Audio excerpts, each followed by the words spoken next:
Okay, I think it might sound obvious for some, but I think it's a very fair question to ask if you could manage your indirect sales relationships within Excel. We have seen, and we still see every day, a lot of account plans, partner plans made in Excel. Yes. Excel is, again, a great tool, and it has at the same time its limitations. What would be, according to you, Mel, the most important limitations of Excel in managing external business relationships? When we started to work with the product, we really started from the fact that we should replace Excel because we understood the limitation, we looked at it, and we really wanted to find solutions for it. Mm-hmm. Indeed, you can manage your partner in Excel, but then it's very static. Mm-hmm. You have a lot of Excel files. Sometimes you even have one Excel file by partner. That's not something you can scale, definitely. And you cannot really make templates out of that. Yeah, and also, I mean, there's different Excel sheets per partner. Yeah. But also per account manager, right? So you would have... Yes, exactly. You have tens and tens of Excel files which are not synchronized with each other. So if we need to change something on one, you need to report it manually on all the other one, which leads a lot of frustration on the account manager side, but also can lead to manual mistakes. Yeah, exactly. Because you're talking about manual mistakes. Some data need to be fueled also from other systems. I mean, if we look at an account plan, we can look at a static document that is made, and then we look at it 3 months or 6 months from then. Yeah. But ideally, you would like, if you have an objective in an Excel sheet, you would like also to have the target. Exactly. And what would be the limitations there? Because I remember we had some customers that really tried to make it as dynamic as possible, and they update it every week. Yes. We talked about APIs in another interview, where you actually want to have your data immediately up there. So yeah, that's something... Definitely the issue. I mean, you can have macro and you can put all types of formula, but at the end, you won't be able to synchronize all your data together. So you will never have the latest of the update of the status for a specific partner. Yeah, got it. I mean, and in these days, everybody expects to be served and have the right data instantly, right? Yes, it should be so easy. You should be able to connect. And also one of the other limitations of Excel is the fact that you don't have any template. So how can you make objectives, key results in a structured way to make sure that they are all linked together? It works. But it's not something you can scale as soon as you want to have more and more partners. Got it. So you just briefly, because you were talking about objectives and key results, so the concept of OKR, can you just maybe explain a little bit what it is? I mean, and why it's, let's say, not in an Excel sheet and something you could find.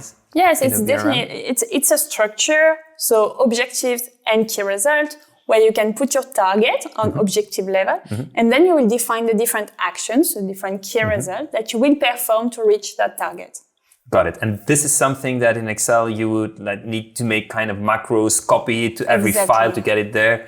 And so basically a BRM solution would provide you with one template, with that structure in place, and also making sure probably that everyone can make their action plan as measurable as possible. Yes, exactly. Everything, all the objectives need to be super smart.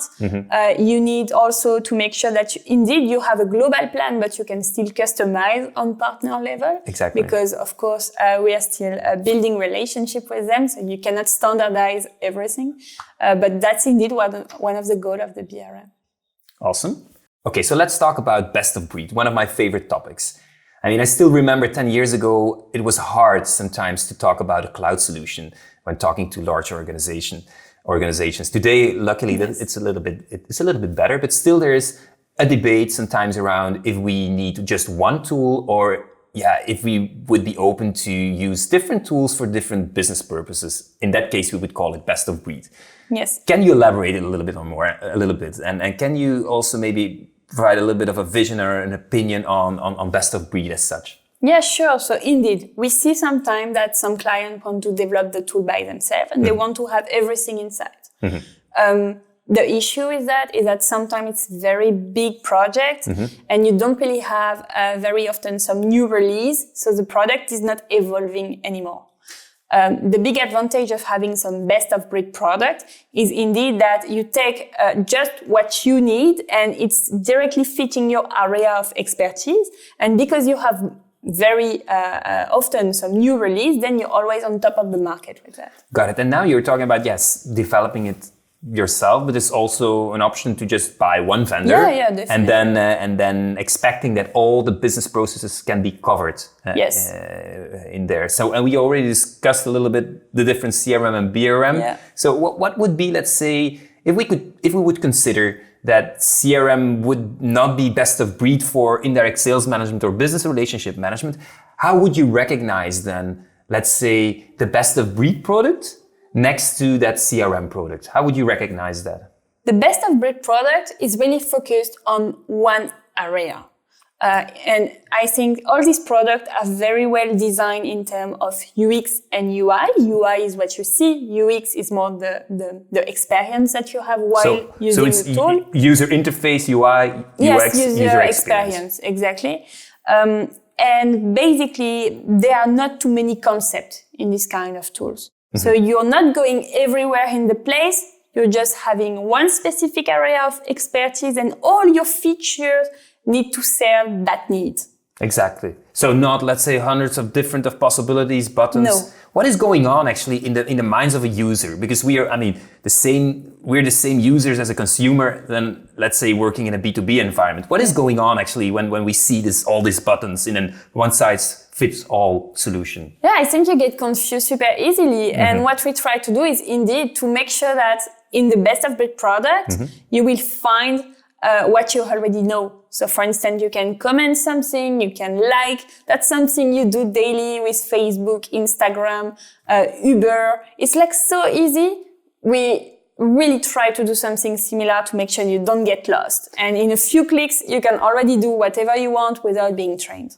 I mean, I'm always impressed with the product team, and Mel, when we're providing guidance to the team and the design team as well, and I'm always sometimes surprised that you take examples from the consumer environment, right? Because I think it's a great idea to we're actually the same person. Yes. when we're in the product. So coming back to the core of the question, what would be, let's say, then the main difference if we would choose as a company between a one-size-fits-all product and a best-of-breed product? For me, that would be the easiness of usage. The fact that it should be so easy to use and you should be very focused on what you're doing, but without the pain of learning how to use new tools. Exactly. And we as human beings, we're so spoiled the last years in using all these easy tools to order your Uber, order your food. Exactly. So basically, as a company, you cannot allow yourself and the team anymore